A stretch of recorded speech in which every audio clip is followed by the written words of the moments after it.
I recognize that guy. Yeah. Sorry, John. Sorry I had to do that to you. I changed my background for every episode. And, the BEAST-QUAKE is near and dear to all of our hearts up here. So Sure. Yeah, unbelievable play. So it's kind of one of those, you have to go through and deal with it, the ramifications of a lifelong play like that, like Colton ambush. You know what I'm saying? That's just comes with the territory. Yeah, for us, it's anytime we play the New England Patriots, we all have to avert Malcolm Butler. It's one of those things, but yeah, thanks for and this is a better memory than Teddy Bridgewater coming into our house a couple of years ago and just running roughshod with who was it? Kamara was just all over the place, right? Yeah. Kamara earned a lot of respect for me that day. I mean, I knew he was talented, but he was every play, inside the tackles, outside the tackles, screen game was insane. Well, we'll get a chance to see him up close on Monday night. You guys want to get into it here? Let's do it.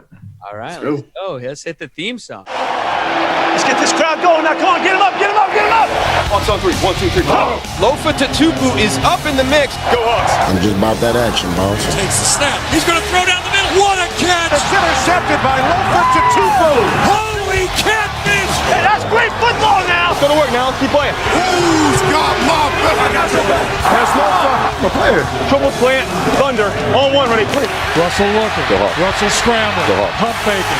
Still looking. Now he spins out. We got to fly, baby. 35-40. Down the far sideline. He's still moving. He's going to go. 20, 10. They do it again. Touchdown. Touchdown. Touchdown. Seahawks. Podcast on the BEAST Sports Network. Thanks for tuning in. I'm Seahawks super fan and lifelong 12 Brett Davern. He's Seahawks legend and former middle linebacker Lofa Tatupu. What's up, buddy? How's it going, boss? Quick reminder to all you guys listening, we are doing a live listener party, live and in person, not on Zoom. It's only the second time that Lofa and I have ever been in the same room together at the same time, except for when he was down on the field and I was in the room, but, so was like 60,000 other people. But you guys, we're going to be at Rhine House Bar in Seattle this Sunday to watch the afternoon NFL slate of games starting at 1 p.m. Just come on by the bar. You don't have to have a ticket. You don't have to sign up for anything. You don't have to call anybody. Just show up at the bar.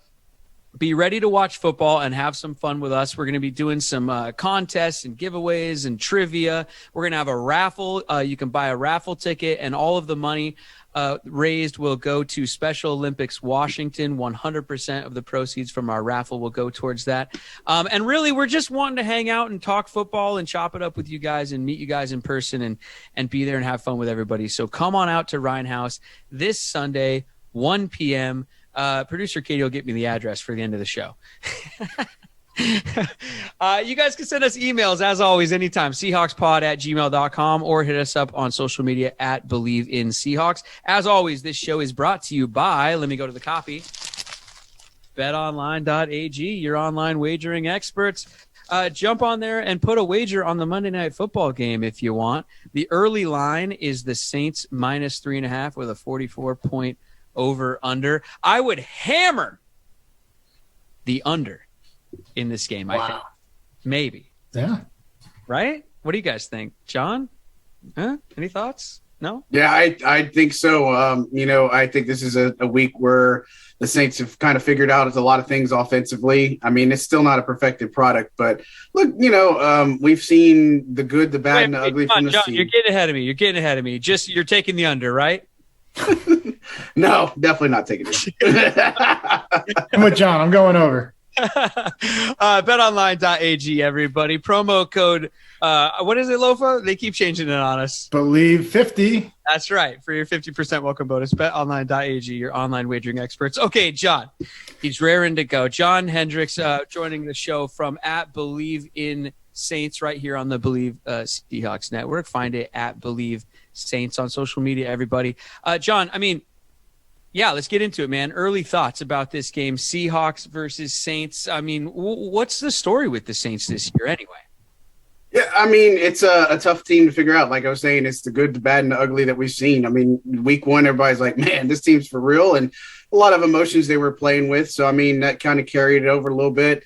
Then you got week 2 against the Panthers, kind of get strict with COVID. And, this is a team that's not going to hide behind excuses or anything like that, right? You have a whole bunch of coaches out, and my partner in crime, Terrence Copper, was talking about you can justify it how you want it, but there's so many in-game adjustments that those coaches make during the course of things, and they tried as best as they could, and everybody's waiting for bad Jameis to show up. He throws 2 picks, one of them pretty much not, I wouldn't say on him, but the other one definitely was a bad look. And then you rebound against the Patriots. I thought it was a hard-fought win on the road, and then you come to the Giants and you just essentially lay an egg when you got the Superdome crowd rare. And, that was probably the craziest thing because, I tell people all the time covering this team, look, you never got used to an empty stadium last year going with COVID and all that stuff, but such a huge way to drop. And then against Washington, it seems like, they got the message, got humbled a little bit, and were able to come back and respond in a big way. So they're a wild card team, and they're very Jekyll and Hyde, but I think this bye week is giving them a chance to get rested, and obviously they're going to be able to come back, and Seattle's a tough place to play. The matchup's lost a little bit of its luster with no Russell Wilson, but Geno Smith is a veteran guy. He's been around for a long time. They still have some extremely good weapons there, and so I'm looking forward to Monday night. Well, props for you guys. You guys have the funniest player in the NFL. If you told me that Jameis Winston was doing like performance art for his entire career in life, I would tell you he's one of the funniest people on planet Earth. Like the clips of him on the field before the game, during the speeches, all kinds. Like he makes me laugh all the time. I love Jameis Winston. Lofa, what are your thoughts on this game? Early thoughts as we look at this one. I think last week, tough loss of the Pittsburgh game, but I think we accidentally or inadvertently, because of the Wilson injury, have found our identity. We're going to run the ball. We're going to come out, and I guarantee you Pete's in there saying right now, he's like, look, I don't care what happens in the first half. I want more than half our plays to be run. And so I think that's what the Saints are going to have to gear up for, because we pushed around a Pittsburgh defense that is very stout. They can do it all. And so, I know Alex is down, Collins, but Dallas and Homer, they both showed that they can handle it, even, for how young they are. I think they're both second year, third year in the league. But, DJ Dallas, I would say, would probably handle the bulk of the carries if Collins can't go. And we're going to find out, that's what our identity is going to be going forward until Russell comes back. And I think even when he does come back, they're going to lean on the run game, because that's what, just like you got the picture of my man Marshawn right there in the background. That is how we got to where, being on top of the division and in the NFC conference. We ran, we played defense. And so we're getting one of those pieces back, and hopefully the defense will follow soon. Well, speaking of running backs, my next question is, what should Seahawks fans be worried about? And I would assume you guys are going to say it rhymes with Alvin Kamara. I think that is the name. I think it would be Calvin Amara if you were going to go. If you're going to go rhymes with. And John, you could talk about him, but the last time he came up here, I thought he's one of the best running backs I'd ever seen, and I hadn't seen a whole lot of him. Yeah, I'd seen his numbers on fantasy, which were impressive, but when you get an up-close look, and, he's a guy that can do it all. There's a lot of guys that can just run between the tackle. They can just run outside the tackle. They can only run zone. They can only run power. This guy can do anything, and then he's smooth out of the backfield like a receiver. And but, John, how has he looked this season in your eyes? He's looked fantastic. I had some concerns about the usage that they had. I thought maybe 60% of the snaps would probably be good, but it was a little bit unprecedented because you lose Latavius Murray and they decide to move on from him because of Tony Jones Jr. and the job that he's done. And so especially this last game against Washington, that was all Kamara. The only other person that ran the ball was a wide receiver and Jameis Winston 6 times. So no Tony Jones Jr. You'd call up guys from the practice squad and do some things. This guy got involved in the catching and the receiving department too, because that was something that was missing against the Giants. And so, you could have moved the ball that way, but he got way more active. He's somebody you have to respect, and he's so hard to bring down. He does all these crazy videos and with Dr. Reef during the offseason about his balance. And, every time he hits his speed, it looks like a gazelle. He just barely looks like he's hitting a second gear, but man, he's got some huge speed on him. And he's just, especially what I think has been really good for him is that offensive line has been hobbled, right? And they've gone, the only actual starter that's really there in a natural position is Ryan Ramczyk. So and you've had Andres Pete that's got hurt. You have Teron Armstead that got hurt. Eric McCoy, I don't know if he'll be back for this game, but they've been able to do a lot with the offensive line they have. I think crowd noise is going to be huge. Obviously, they struggle with that in week 2 against the Panthers with their silent count and stuff. But, speaking about Kamara, man, he's just a freak of nature, and he can just beat you in so many different ways. And, look, they missed on a play last week that he wanted to have back as they had a wheel route with a linebacker. I mean, he's one of those guys that it doesn't matter who you put on him. Kamara can find a way, and that would have been a huge hookup. But you just have to respect just any and every route and everything that Kamara does when he touches the football. Do they have anybody, because they've always been a platoon backfield ever since, I've known Sean Payton, Reggie Bush, Mark Ingram, Pierre Thomas, Chris Ivory, the list goes on, Latavius Murray, he's recently, but do they have anybody? Where'd Tony Jones Jr. come from? Well, he was an undrafted guy out of Notre Dame. And so, they find these gems, right? And he had got called upon in a crazy situation with COVID last year against the Panthers. He gets one play and he gets hurt and knocked out of the game. And so he was doing really well during training camp. He looked outstanding. He had a great preseason, and, he really just pushed Murray, if you will, and just caused him to be able to move on. The Saints try to go to Murray, say, hey, let's try to rework this contract a little bit. Murray didn't want to, so he got released, and now he's doing good things in Baltimore. And I always liked Latavius Murray. And like you said, good 1-2 punch. Him and Kamara and Ingram were just like 2 of the best tandems you could have in a locker room. It was like Batman and Robin. But, for the Saints, they're not going to have Tony Jones Jr. in this one. They call up Devin Azigbo, or not call up, but they signed him off the Jaguars practice squad. He really didn't get some work, mainly because of the short week and such, but I'd expect him maybe get a couple of carries. He was in some offensive snaps, but look, it's really one of those things where you got to really stop Kamara. That's the biggest thing. You got to pay attention to Taysom Hill, but obviously I know everybody feels a certain way, but he's in a lot of short yardage and goal line situations, red zone work, and he got knocked out with a nasty concussion. He's one to keep an eye on. And so, they use him a lot in the run game. So it's going to be interesting to see if it's just going to be Kamara, because they'll literally have one job, stop Kamara, and then see what happens with change-ups. Well, and the Seahawks, run defense was obviously suspect, especially early in the season. But Lofa, last game against the Steelers, they kind of held their own a little bit, and we saw some improvements. What were we doing differently, and do you think that'll carry over in this Saints game? Yeah, I think one of the biggest things was putting Jamal down there, and he's I know when you think of a guy that has to hold the edge, you think, oh, he's got to be big, strong, fast. Jamal's probably only like 210, 215, whatever he is. He's strong, but he wasn't having to take on anybody. He can just slip underneath blocks and make a play in the backfield. And I think when you have that kind of disruption, because you can't run away from him, like the Saints tried, the Rams, that epic play he made at the goal line a year ago, chasing down Darrell Henderson, who's fast. You can't run away from him. So that's where I think the biggest adjustment was. In terms of now he wasn't coming down and playing a gap from 15 yards away, because we did see him overrun a couple in the Rams game just a couple weeks ago, 2 weeks ago. Well, and is this also a game, and then we've seen him come on, having a great season so far, Jordan Brooks, right? Who we know is really fast at linebacker. Is this a game where we might see him in some coverage on Alvin Kamara? Like, is that how we might be using him, or does that not jive with our scheme? He's generally been matched up against tight ends.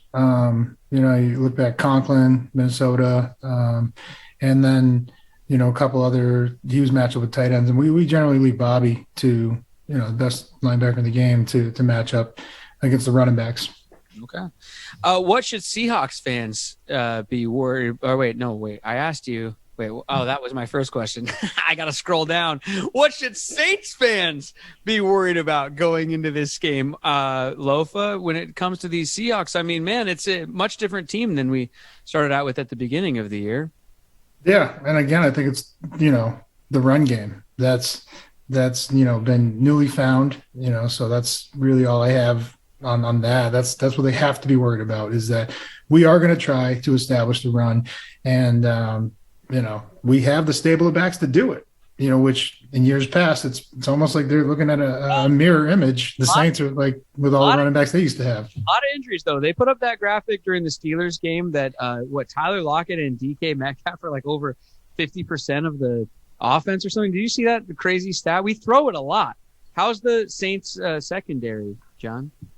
Yeah, look, I think they figured it out. Marshawn Lattimore is coming off one of his best games, and he's doing it with basically one hand, right? And he had six of the 12 pass breakups for the Saints. He wants that smoke. I mean, he's hungry after that contract, right? And Terry McLaurin was a familiar guy at Ohio State, and he wants those types of matchups. So I don't know if they're going to shadow. He likes to travel a little bit, you know what I mean? So it's going to be interesting to see. You know, Paulson Adebo and Bradley Roby have been their number 2 corners right now. The rookie has done pretty good, but they traded for Roby. And, you know, it's one of those things where I, talked to Sean Payton and I asked him a little bit because I noticed in some of the games, especially last one in Washington, there's series where Roby's going to play opposite of Lattimore, and there's a series that you can have Adebo. And Adebo has done a pretty good job, had a real big interception near the goal line to shut Washington down last week or 2 weeks ago, excuse me, because we didn't play football this last week. But, at any rate, so I think you got to be respectful for both of them. I mean, the Saints fans know Tyler Lockett well. I mean, they know what he brings to the table. DK Metcalf is a freak of nature, so I think it's going to be interesting in the secondary. And, look, they're backed up by 2 of the best safeties in the league. It's Malcolm Jenkins, the veteran, and Marcus Williams, a guy who's fairly known for the Minneapolis Miracle, but he's done so many good things and has just elevated his game and has just taken it to another level. He's been able to read the field a lot better. His speed is amazing. His tackling got better. And so it's going to be a tough task, but, you saw against the Giants game, and if you didn't, there was some big plays that happened, some explosive plays, and Washington tried it, and they were able to fix it week over week. So it's going to be interesting to see how Geno Smith, can handle the front 7, if you will, and being able to escape. The Saints have not been a really good sack team this year. I mean, they're getting better, but they're missing Marcus Davenport. They've obviously got a long ways with Peyton Turner. They usually like to bring their linebackers, and Lofa obviously loves that. They bring their linebackers on blitz, get Demario Davis involved, get Pete Werner involved, to get those guys in. He's outstanding, man. So it's one of those interesting looks, if you will, but their secondary is one of the biggest question marks going into training camp. They had hits like Patrick Robertson retiring. They got injuries and stuff, but man, they've come a long way. I say that, and they actually have a pretty good tandem there. Well, I called for it on our last episode, Lofa. We need to see the Seahawks pass rush show up. Are we going to be able to get to Jameis or not? Well, before we get there, I got a question for John because, I looked, I'm going to zone in on a player right now, Cameron Jordan, one of my favorite players to watch. And I just realized he has 0 sacks. And, is that an effect of Hendrickson moving on to the Bengals? Or is, because that is one of, I don't know why, he's got like 95 sacks for the career. I don't know why he's not ever mentioned in the MVP race. But, what's going on with him? What have you seen out of him right now?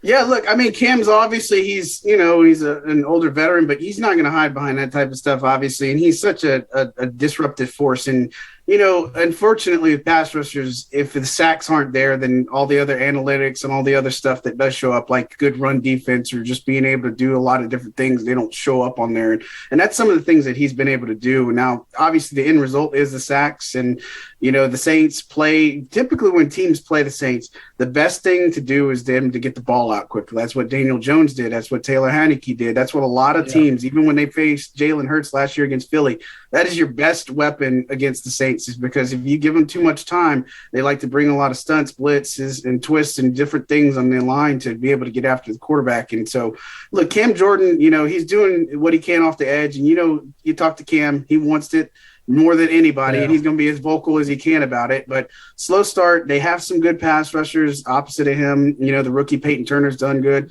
I think to no passing, that's been their best free agent pickup so far. He's been outstanding. And to Brett's question about the pass rush for us, is our Achilles heel has also been the ball coming out in under 3 seconds and nobody even near the receivers. So if that's the case, I think we're in for a heavy over, Brett. Yeah.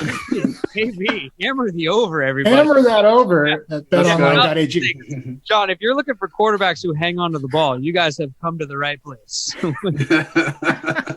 It happen. Jameis gets guilty of that sometimes, but look, I think his to to be fair, though, he's really escaping the pocket and moving around well. I mean, that's just something that he's just has been able to do. I mean, there's times where you look at like Washington, they had 5-man fronts against them, something that the Saints hadn't seen really since the Bears. And so they knew that there was going to be certain looks in zone and man that they were going to be able to take. And so Winston was able to find it and escape the pocket, take off with his legs. So it'll be interesting to see how the Seahawks counter with Ken Norton and such and about game planning, because Winston's a tough guy to figure out. He doesn't throw a whole lot, and he doesn't have to throw 30, 40 times a game.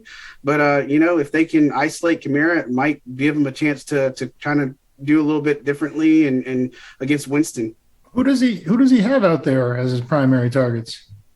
Well, it was Deontay Harris. I'd say he's been the most consistent guy, right? And Marquez Callaway's their number one guy, undrafted guy from Tennessee.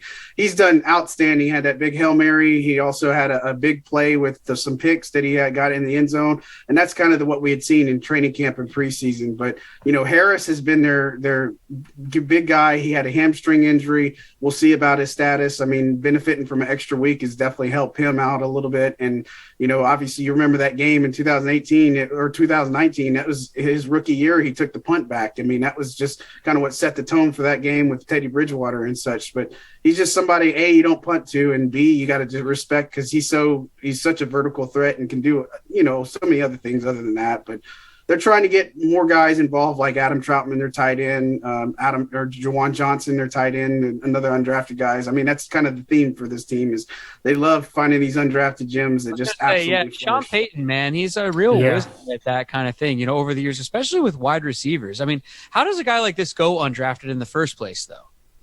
Look, I mean, as far as Deontay Harris, I mean, is what D2 Assumption College. I mean, right. It's your scouting team, right? It's some of those guys in Callaway. I think it was Juwan Jennings was there with them, and Josh Palmer, a couple of guys. I mean, there's just some of the things that just fall off the cracks. But Lofa mentioned a couple of them earlier. Chris Ivory is a big one. Pierre Thomas was undrafted. I mean, these was guys. Pierre Thomas undrafted? Where was Colston drafted? Wasn't Colston? Colston was a 7th rounder from Hofstra, which no longer exists. Yeah. No football. Yeah. They just have good. I was going to say, we have a team here who prides ourselves on drafting and the good drafting, and that's what led to our Super Bowl, of course, against the Broncos. But of late, drafting has been a little suspect. A lot of Seahawks fans are starting to question some drafts in some recent years. And, the Saints are, you guys find guys sometimes not even in the draft. It's not fair. I love, though, the Seahawks and Saints getting together. It's fun to see. Actually, I think one of my first a game I went to a long, long time ago when I was a kid was seeing the Saints come into town when the Seahawks were playing in Husky Stadium back in the day. I don't know if you guys remember. They spent a few seasons, I think, between the Kingdom and CenturyLink or whatever. But watching 2000 to 2003. Watching Sean Alexander in a silver helmet and a big W in the middle of the field, back in the day. But so it's fun to see them get together. And, of course, I put up the BEAST-QUAKE picture here. But, John, where were you for the BEAST-QUAKE? We got to bring it up. Where were you? Do you remember where you were? Oh, watching on the couch and thinking, what in the world did I just watch? So it's just one of those I remember that game. They were down to an injured Reggie Bush, and they had Liddell Betts. Drew Brees threw it over 50-something times. I mean, it's just defensively they were dealing with a lot. And, look, Super Bowl champs, right? You're defending. It's the hardest thing to do in football, more or less just win one, right? And so, it was crazy to see. But, man, and I remember that 2010 season was crazy because Drew threw – his most interceptions he's thrown, I think, in his career, and that one is 20-something. I remember being at the road game in Arizona, and that was weird. We got beat by Max Hall that year. Nobody remembers Max Hall. You know what I mean? BYU? What? I think so. He had to start. I forgot who it was supposed to be, but, he didn't play in that game and stuff. So it was just a crazy thing. But, I remember being on the couch watching that thinking, man, this is going to be something. And then saw that run, and I'm like, we've got to give props where it's due. We've had Lofa's story before here on the air because Lofa was on the sideline, but he doesn't really remember where he was either. Physically, I was present. Lofa, I'm going to ask you a different question about that play this time, though. Were you more impressed with Marshawn Lynch's run or the fact that Matt Hasselbeck was also there at the end, almost crossing the goal line with the fact that Hasselbeck just hawked him, ran him down, and put on some lead blocks to get him into the end zone was the most impressive part. Because I think, Hassad, he had just pulled the glute just a couple weeks prior. Can't be skipping leg day, like I said. And but he came back strong for that game. And wait, John, you guys are going through a lot. I had like 300 new teammates that year. You want to talk about going through a lot? We went through a lot of transactions. And, every week there's a new guy, next to us or in our linebacker room or in our, it was like, what's going on here? Because I think we set the record. I remember 120 transactions, something like that. Hasselbeck used to kind of lead block every once in a while, and it was always the best. I don't know, but he certainly never did that in practice, did he, Lofa? You never saw Hasselbeck pulling around an end or anything. No, maybe the red jersey on. We're not allowed to touch him. Right. Yeah. Well, looking around at our divisions, guys, the Seahawks, they look up at everybody else in the NFC West right now, which is just such a strong division, right? And the Saints are in second place. But let's start with the Seahawks there, Lofa. I mean, do we really think this team can still make the playoffs? And, John, you can obviously join in as well. I absolutely believe we can make the playoffs. And, I mean, it's 1 week at a time. Not to be cliche, it really is. And, our focus is on this game. But I think we're going to see a turning point in these next couple games. We got the bye week 3 weeks from now. Russ is going to be back, as soon as that bye week's over. But, we're going to see a team find the identity, right? And that run game always opens up and makes the pass game so much easier. So, and then if you get things rolling on the ground, your defense isn't out there for 40 minutes a game, which we're damn near close to averaging. So I hear you, but how about these Cardinals, huh? I mean, they're really going for it. That Zach Ertz trade, and they're going all in. They're going all in. And I mean, that can't be our focus, right? We if they go next time when we meet them, if they're 10-0, it's fine, but we have to control what we control. And so that's a task in hand right now for the Hawks. And I know that's the message that Pete's delivering to the guys is like, hey, man, like, and I think he even said, he's like, yeah, whatever, they look real. We'll find out how real they are when we play them, because I can't really speak to if they are that team, but they look good. They look the part. Yeah. Well, John, I mean, let's talk about the Saints. What about the Saints? They're in second place. They're in the NFC South. I mean, obviously they got Tampa Bay in the division, but what do you think? Where do you think they end up when everything shakes out? Yeah, I mean, there's 6 in the wild card race right now. I mean, and now you get 7 teams. I before the season started, I definitely didn't think they would win the division, for Pete or whatever you want to call it. But Tampa's just had too much or too little roster turnover, right? And bringing back most everybody and putting together another run. And, look, I think Saints had plenty to figure out, right? No Drew Brees, nothing, new regime, if you will, a lot of different faces, lost some key players in free agency. And so, I felt pretty optimistic. I thought that they'd do 10-7 is what I originally did. And then right before the season started, I doubled down and said, I think they can do 11-6. And so now the way some of these teams have phased out a little bit, or, Carolina had the hot start, Denver had the hot start. Carolina beat the Jets, they beat the Texans, and they also beat the Saints when they had none of their coaches and stuff too. I mean, so it's like they come back down to earth a little bit. And so I always thought that the Saints would be the actual threat to Tampa. And look, after the Seahawks game, they got 2 at home. They've got Tampa on Halloween, and they have Atlanta. So it's obviously about winning your division.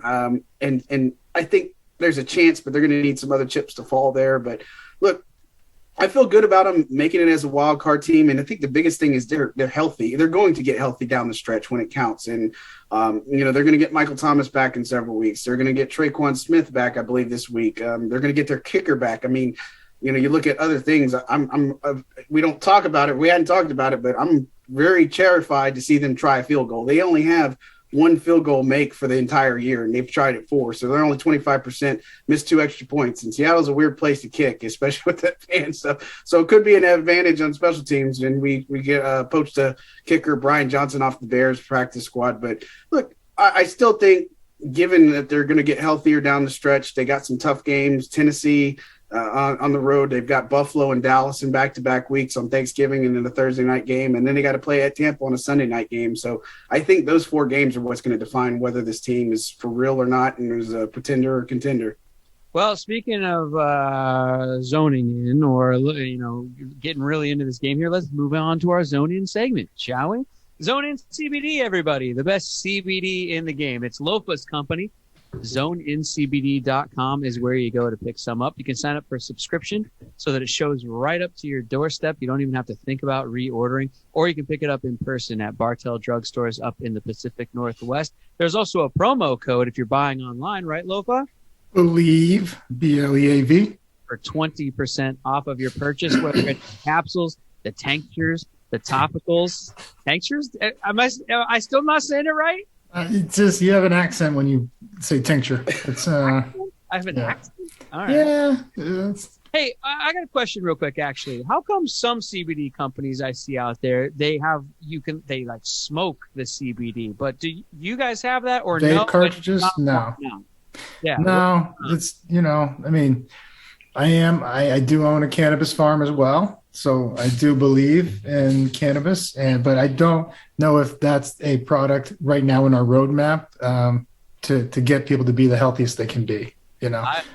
Okay. Not hating on it, just probably not going to bring it to the table right now. No, I have no idea, and I noticed it and figured I'd ask. So, but anyway. I'll make one and send you one. How about that? Oh, okay. I know that's what your little heart wants. I might need one during this Monday night game because let's zone into it here. Because guys, the Seahawks, this is their third primetime game in a row. We played Thursday night with the Rams, wow. we played Sunday night with the Steelers, and now we're Monday night with the Saints. And Lofa, it used to be that if the Seahawks were playing in prime time, you could just pencil in that W right away. But my man, we've lost 2 straight. Here comes the third primetime game in a row. And Lofa, I'm going to ask you, is this a must win? Or, and I came up with this for you this week, is this a must win? A meh win? Or a meh A win? meh win? Lofa loves to say meh. So is this a meh win or a must win? I mean, there's only so many times I can say meh and, act like, mathematically, we're going to be out of it soon if I don't say fucking must win. So this is a must win. And this is one that we got at home, prime time. We showed up to play last week. We showed up to play 3 quarters in that LA game too on Thursday night. Fourth quarter was kind of brutal, but it's this is a must win. And I think we get it done because of, finding who we really are. We are power, run the ball downhill at you and play some great defense. Well, and so hopefully the turnovers show up this week. And these last 2 games for us, they could have won probably both of those games, honestly. The Rams game, there were plenty of opportunities. The Steelers game, there was opportunities. So, you always talk about motivation. The Seahawks are definitely going to be – not that they're ever not, but I'm just saying, with those frustrating games well, I'm just going to say, point to another thing that you could zone in on, because as we start to get deeper into this season, you're going to start to see some teams not believe, BLEAV, and they're just going to start getting blown out. They're going to start, and that's where you have, that's when it'll be alarming to me, is that's when I'll be like, okay, what's going on? Did we lose our fight? Because there's not a roster out there that should blow us out if we don't just hold on to the ball, And so, but you're going to start to see in these this is down the stretch. And, we saw it out in Detroit, going for some 4th downs on their own, 30. I think it sends the wrong message. I know he's trying to win, but it's still, you're still in the game. You never know. You punt the ball, you get a turnover. We're seeing some desperate moves. Yeah. Yeah. We're seeing some, and even New York, just going for stuff that okay, well, because they're trying to keep the fight in their guys, the spirit in their guys. And I don't think that's something that you've ever had to worry about here with Pete and John. And, but it's just something to keep an eye on going forward. Yeah. Okay. Well, let's get to our official predictions then. And by the way, everybody, on our Instagram, every game day that the Seahawks have, you find the game day graphic on our Instagram account, Bleav in Seahawks, and you leave your prediction for the game, your official, this is what the score will be and what the outcome will be. And if you nail your score prediction, we will buy you a Seahawks jersey from the official team store, officially licensed, no rinky-dink stuff here, everybody. And by the way, John, Saints fans too. Hey, why not? You can enter. Maybe you have a jersey collection. Well, I was thinking about it. Couldn't we open it up to like any jersey? Like, no. okay. They must wear a Seahawks jersey. But sorry. Hey, there's a Saints fan that wants a Seahawks jersey. Maybe you're a masochist and you want a Marshawn Lynch jersey from back in the day. I don't know. We'll buy it for you if you leave your score prediction on our Instagram account. But let's get our official predictions from us right now, guys. Who wants to go first and dive in? How do we see this thing ending up for real? Well, I'll jump on the sword, and I'll tell you, if you were to buy mad respect, I grew up watching Sean Alexander a lot too, and so if there was one jersey I was going to get it for Seahawks, that's definitely one. And Bobby Wagner, because that dude is an absolute baller, right? Oh, so there we go. Respect the linebackers, right? And so, look, I think for this team, it's not going to come easy, but obviously, I think that you're going to have a lot of trading. Possessions, scores, and stuff. I think some of this stuff is going to kind of just open up a little bit, right, for both teams. And not that it's going to be explosive plays, but I think both teams will put together some good, strong drives, get points out of it, probably go into halftime relatively close. But at the end, it's going to come down to those fine details. And look, Pete Carroll and Sean Payton, mutual respect for each other. They've done this a long time, and it's really going to be who coaches in those red 911 moments, those emergency type moments in those situations that are really going to spell the difference. I'm going to take the Saints barely by 4. I think it's more like a 33-28 victory, 33-29 victory.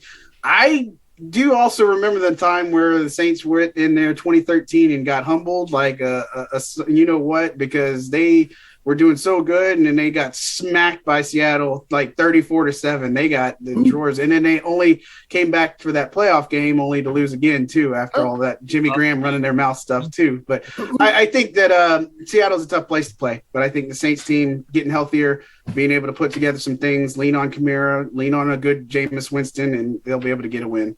Well, I'm going to go next because Lofa, I've picked with my heart the last 2 in a row. Don't do it.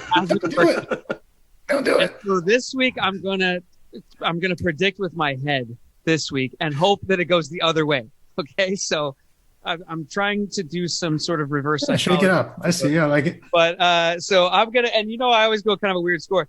So I'm gonna go New Orleans 29, Seahawks 26.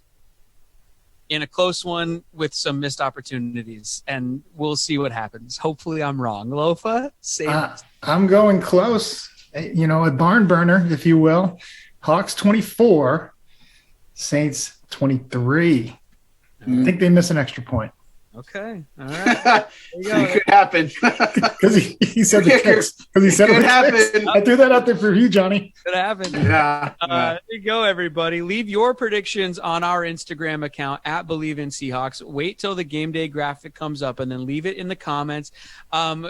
This last game, only one person picked the Steelers to win last week. Everybody else picked a Seahawk win, and then that person who picked the Steelers, they weren't right on the score. But so anyway, a lot of homers over there on our Instagram account, but that's all right. We love all you. Could be all the thumbs down I throw them, when they pick the other team. I'll stop doing it. That could be the reason. I'll stop pick shaming you. That's a wrap on us, everybody. Thanks for listening. Enjoy the game on Monday night. Don't forget, everybody, the day before the game on Sunday at 1 p.m., Lofa and producer Katie and I will be at Rhinehouse Bar in Seattle, Washington at 1 p.m. to watch the afternoon slate of NFL games with all of you guys, giving away prizes and doing a raffle for Special Olympics Washington. The address of the Rhinehouse Bar is 912 12th Avenue in Seattle. That's 912 12th Avenue. Come on out. Say hey. Drink a beer. Have some fun. John, thanks for joining us, man. Appreciate it, man. Thanks. I'll be up in Seattle on Saturday. Oh, all right. Oh, what? Hey, we'll look you up, man. Come to the Rhinehouse. Yeah. There you go. Yeah, check it out. Come on by. You guys can find John on social media at John Hendrix. And you can also follow me at King2. Right? No, Bleav. Yeah. Bleav. We'll put a question mark in the prompt. Leave the Saints. I'm Burgundy. Get me out of here. All right, hands in the air. Come break it down with us, John. really break it down like it's the football huddle. Yeah. I'm gonna go must win because this is the Bleav family. I don't want to just drop a BEAST-QUAKE on you and make you break it down to BEAST-QUAKE. I know, right? So yeah, so this is must win for either squad. So it plays. All So right. must win on 3. 1, 2, 3. Must win. Must win. Cool.